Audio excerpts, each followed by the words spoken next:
నమస్కారం ETV news కి స్వాగతం। ముఖ్యమంత్రి రేవంత్ రెడ్డి అధ్యక్షతన సచివాలయంలో తెలంగాణ మంత్రివర్గ సమావేశం జరుగుతోంది। ఈ సమావేశంలో రెండో దశ సమగ్ర కులగణనను కేబినెట్ ఆమోదించనుంది। బీసీలకు విద్య, ఉద్యోగ, రాజకీయాల్లో 42% రిజర్వేషన్లు కల్పించే అంశంపై చర్చించి నిర్ణయం తీసుకునే అవకాశం ఉంది। వచ్చే బడ్జెట్ సమావేశాల్లో బీసీ రిజర్వేషన్లు, ఎస్సీ వర్గీకరణ బిల్లుల్ని ప్రవేశపెట్టనున్నారు। అసెంబ్లీ సమావేశాల తేదీలపై కూడా నేడు స్పష్టత వచ్చే అవకాశం ఉంది। ఫోర్త్ సిటీ నిర్మాణం కోసం ప్రత్యేక సిటీ డెవలప్మెంట్ అథారిటీ ఏర్పాటుపైన మంత్రివర్గం చర్చించే అవకాశం ఉంది। హెచ్ఎండిఏ పరిధిని RRR వరకు విస్తరించే ప్రణాళికలపై కేబినెట్ సమాలోచనలు చేయనున్నట్లు సమాచారం। నూతన టూరిజం, ఇందిరా మహిళా శక్తి, మైనింగ్ పాలసీలపై నిర్ణయాలు తీసుకునే అవకాశం ఉంది। టీటీడీ తరహాలో యాదగిరిగుట్ట ఆలయ బోర్డు ఏర్పాటుకు దేవాదాయ చట్ట సవరణ బిల్లుని మంత్రివర్గం ఆమోదించే అవకాశం ఉంది। ఉత్తర తెలంగాణ పట్టభద్రుల ఎమ్మెల్సీ స్థానంలో బీజేపీ గెలిచి కాంగ్రెస్ కు రంజాన్ గిఫ్ట్ ఇచ్చిందన్న కేంద్ర మంత్రి బండి సంజయ్ వ్యాఖ్యలపై తెలంగాణ మంత్రులు మండిపడ్డారు।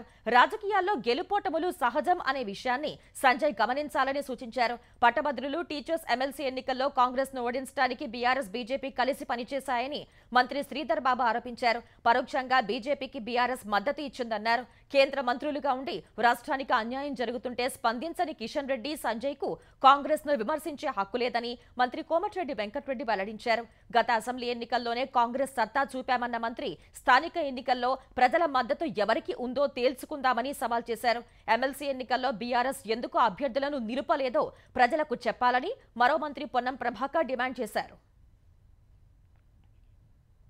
ఎమ్మెల్సీ ఎన్నికల ప్రచారంలో సీఎం రేవంత్ రెడ్డి తనపై చేసిన ఆరోపణలకు ప్రజలే సరైన సమాధానం ఇచ్చారని కేంద్ర మంత్రి కిషన్ రెడ్డి అన్నారు। ముఖ్యమంత్రి విమర్శలకు సంజాయిషీ ఇవ్వాల్సిన అవసరం తమకు లేదని స్పష్టం చేశారు। ప్రజా తీర్పు కాంగ్రెస్ పాలనకు చెంపపెట్టు లాంటిదని విమర్శించారు। అసెంబ్లీ ఎన్నికల ముందు కాంగ్రెస్ పార్టీ ఇచ్చిన హామీలన్నీ వెంటనే అమలు చేయాలని కిషన్ రెడ్డి డిమాండ్ చేశారు। తెలుగు రాష్ట్రాల్లో జరిగిన ఎమ్మెల్సీ ఎన్నికల్లో బీజేపీ, ఎన్డీఏ సభ్యులు విజయం సాధించడం పట్ల ప్రధాని నరేంద్ర మోదీ సంతోషం వ్యక్తం చేశారు। తెలంగాణలో బీజేపీకి అద్వితీయమైన మద్దతిచ్చిన ప్రజలకు కృతజ్ఞతలు తెలిపారు। కొత్తగా ఎన్నికైన అభ్యర్థులకు ఎక్స్ వేదికగా అభినందనలు తెలియజేశారు। ప్రజల మధ్య చాలా శ్రద్ధగా పనిచేస్తున్న పార్టీ కార్యకర్తలను చూసి గర్వపడుతున్నారని పేర్కొన్నారు। ఏపీలోనూ ఎమ్మెల్సీ ఎన్నికల్లో విజయం సాధించిన ఎన్డీఏ అభ్యర్థులను ప్రధాని మోదీ అభినందించారు। ఎమ్మెల్సీల విజయంపై ముఖ్యమంత్రి చంద్రబాబు ఇంగ్లీష్లో పెట్టిన పోస్టుకు మోదీ తెలుగులో అభినందనలు తెలిపారు। కేంద్రంలో, ఆంధ్రప్రదేశ్లోని ఎన్డీఏ ప్రభుత్వాలు ప్రజలకు సేవ చేస్తూనే ఉంటాయని మోదీ పేర్కొన్నారు। రాష్ట్ర అభివృద్ధి ప్రయాణాన్ని కొత్త శిఖరాలకు తీసుకువెళ్తాయని ఆకాంక్షించారు। ప్రధాని మోదీకి ఏపీలోని ఎన్డీఏ పక్షాల తరపున సీఎం చంద్రబాబు ధన్యవాదాలు తెలిపారు। మోదీ నేతృత్వంలో ఎన్డీఏ దేశం, రాష్ట్రంలో మరెన్నో విజయాలు సాధిస్తుందని విశ్వాసం వ్యక్తం చేశారు। ఆంధ్రప్రదేశ్లో విద్యార్థుల ఆత్మహత్యల నివారణకు తమ ప్రభుత్వం చర్యలు తీసుకుంటోందని విద్యాశాఖ మంత్రి నారా లోకేష్ చెప్పారు। విద్యార్థులకు కౌన్సిలింగ్ ఇచ్చేందుకు చర్యలు తీసుకున్నామని శాసన మండలిలో సభ్యులు అడిగిన ప్రశ్నలకు సమాధానమిచ్చారు। ఒక విద్యార్థి ఆత్మహత్య చేసుకున్న ప్రభుత్వం సీరియస్ గా తీసుకుంటుందని చెప్పారు।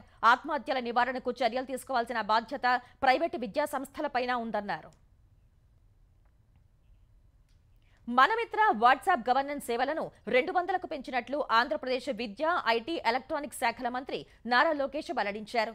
ఈ ఏడాది జనవరిలో 161 సేవలతో ప్రారంభించిన మనమిత్ర అనతి కాలంలోనే 200 సేవలు అందించే అద్భుతమైన మైలురాయికి చేరిందన్నారు। ఆంధ్రప్రదేశ్లో డిజిటల్ గవర్నెన్స్ శక్తికి ఇదో నిదర్శనమని చెప్పారు। ప్రజాసేవలను మరింత అందుబాటులోకి తీసుకురావటం, సమర్థంగా అమలు చేయటం ద్వారా ప్రజలకు సౌలభ్యం, పారదర్శకతను పెంచుతుందని అభిప్రాయపడ్డారు। సామాన్యుల ప్రయోజనం కోసం ఈ పౌర కేంద్రీకృత సేవలను తాము విస్తరిస్తూనే ఉంటామని స్పష్టం చేశారు। మాజీ మంత్రి దగ్గుబాటి వెంకటేశ్వరరావు ప్రపంచతత్వం, నాయకత్వంపై అధ్యయనం చేసి పుస్తకాలు రాశారని ముఖ్యమంత్రి చంద్రబాబు అన్నారు। దగ్గుబాటి వెంకటేశ్వరరావు రచించిన ప్రపంచ చరిత్ర పుస్తకావిష్కరణ సభ విశాఖలోని గీతం విశ్వవిద్యాలయంలో వైభవంగా జరిగింది। కార్యక్రమానికి సీఎం చంద్రబాబు, మాజీ ఉపరాష్ట్రపతి వెంకయ్య నాయుడు, కేంద్ర మంత్రి నిర్మలా సీతారామన్, ఎంపీ పురంధేశ్వరి హాజరయ్యారు। పుస్తక ఆవిష్కరణకు ముందు వేదికపై చంద్రబాబును వెంకటేశ్వరరావు ఆత్మీయ ఆలింగనం చేసుకున్నారు। ఎన్ని కష్టాలున్నా సంతోషంగా కనిపించే వ్యక్తి వెంకటేశ్వరరావు అని చంద్రబాబు కొనియాడారు। దేశ చరిత్రలో విజయాలు సాధించిన ఎందరి గురించో మనం విన్నామని, అలాంటి విజయ గాథలను ఒకచోట చేర్చి వెంకటేశ్వరరావు పుస్తకం రాశారని కేంద్ర ఆర్థిక మంత్రి నిర్మలా సీతారామన్ అన్నారు। ఇంకా మరింత అధ్యయనం చేసి ట్రంప్ పాలన సహా అన్ని విషయాలు రాయాలని వెంకటేశ్వరరావును కోరారు। తెలుగులో రాసిన ప్రపంచ చరిత్ర పుస్తకాన్ని ఆవిష్కరించడం సంతోషంగా ఉందని వెంకయ్య నాయుడు అన్నారు। ప్రపంచ చరిత్రలో జరిగిన పరిణామ క్రమాన్ని సరళమైన భాషలో తీసుకురావటం ముదావహమని కొనియాడారు. దేశ చరిత్రను కూడా రాయాలని కోరారు. వికారాబాద్ జిల్లా దుద్యాల మండలం లగచర్ల హాకింపేటలో భూసేకరణకు సంబంధించి తెలంగాణ ప్రభుత్వం జారీ చేసిన నోటిఫికేషన్పై హైకోర్టు స్టే విధించింది. భూసేకరణను సవాల్ చేస్తూ లగచర్ల హాకింపేట గ్రామస్తులు వేర్వేరుగా దాఖలు చేసిన పిటిషన్లపై ఈ మేరకు ఉత్తర్వులిచ్చింది. దుద్యాల మండలంలోని పలు గ్రామాల్లో ఫార్మా కోసం గతంలో ప్రభుత్వం భూసేకరణ నోటిఫికేషన్ జారీ చేసింది. తర్వాత ఫార్మా కోసం కాకుండా ఇండస్ట్రియల్ పార్క్ కోసం మరోసారి భూసేకరణ నోటిఫికేషన్ జారీ చేసింది. ఈ నోటిఫికేషన్ను సవాల్ చేస్తూ హకింపేట గ్రామానికి చెందిన పలువురు హైకోర్టులో పిటిషన్లు దాఖలు చేశారు.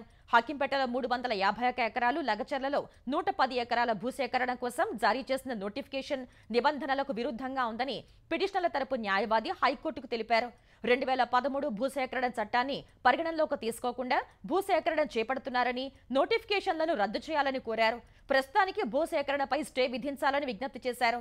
ఈ మేరకు భూసేకరణపై స్టే విధించిన హైకోర్టు ప్రతివాదులైన రెవెన్యూ శాఖ ముఖ్య కార్యదర్శి, వికారాబాద్ కలెక్టర్, ఆర్డీఓ, తహసీల్దార్, టీజీఐఐసీ ఎండీకి నోటీసులు జారీ చేసింది. తదుపరి విచారణను ఏప్రిల్ 7కు వాయిదా వేసింది. ఎస్ఎల్బీసీ సొరంగంలో ప్రమాదం జరుగుతుందని ముందే తెలిసినప్పటికీ తెలంగాణ ప్రభుత్వం నిజాలను దాచిపెట్టిందని బీఆర్ఎస్ కార్యనిర్వాహక అధ్యక్షుడు కేటీఆర్ ఆరోపించారు. కార్మికుల ప్రాణాలు పణంగా పెట్టి నిర్లక్ష్య ధోరణితో ముందుకు వెళ్లిందన్నారు. పనులు జరుగుతున్న ప్రాంతాన్ని రెడ్ జోన్ గా ప్రకటిస్తూ 2 నివేదికలు ఇచ్చాయన్న ఆయన అవి స్పష్టంగా ఉన్నప్పటికీ కమిషన్ల కోసమే పనులు పునః ప్రారంభించారని విమర్శించారు.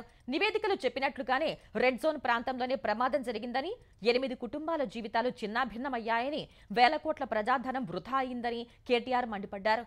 ముఖ్యమంత్రి రేవంత్ రెడ్డితో పాటు మంత్రివర్గం ఈ ప్రమాదానికి బాధ్యత వహించాలని డిమాండ్ చేశారు. 2 నివేదికలపై ప్రభుత్వం స్పష్టత ఇవ్వాలని, హైకోర్టు న్యాయమూర్తి ఆధ్వర్యంలో దర్యాప్తు జరిపించాలని కేటీఆర్ డిమాండ్ చేశారు.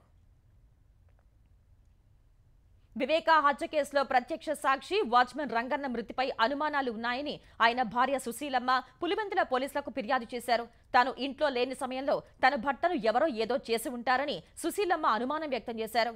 బుధవారం తీవ్ర అనారోగ్యంతో శ్వాస అందటం లేదన్న రంగన్నను పోలీసులు పులివెందుల నుంచి కడప రిమ్స్ కు తరలించారు. చికిత్స పొందుతూ నిన్న రాత్రి రంగన్న మృతి చెందాడు. సుశీలమ్మ ఫిర్యాదుతో అనుమానాస్పద మృతిగా పులివెందుల పోలీసులు కేసు నమోదు చేశారు. వివేకా హత్య కేసులో రంగన్న ప్రత్యక్ష కీలక సాక్షి కావటం వల్ల పోలీసులు ఈ కేసును ప్రతిష్టాత్మకంగా తీసుకున్నారు. కేసు నిగ్గు తేల్చాలని సిఐ ఉలసయ్యను జిల్లా పోలీసులు విచారణాధికారిగా నియమించారు. రంగన్న మృతదేహానికి పోస్టుమార్టం నిర్వహించిన తర్వాత మరిన్ని విషయాలు వెలుగులోకి వస్తాయని సిఐ ఉలసయ్య తెలిపారు.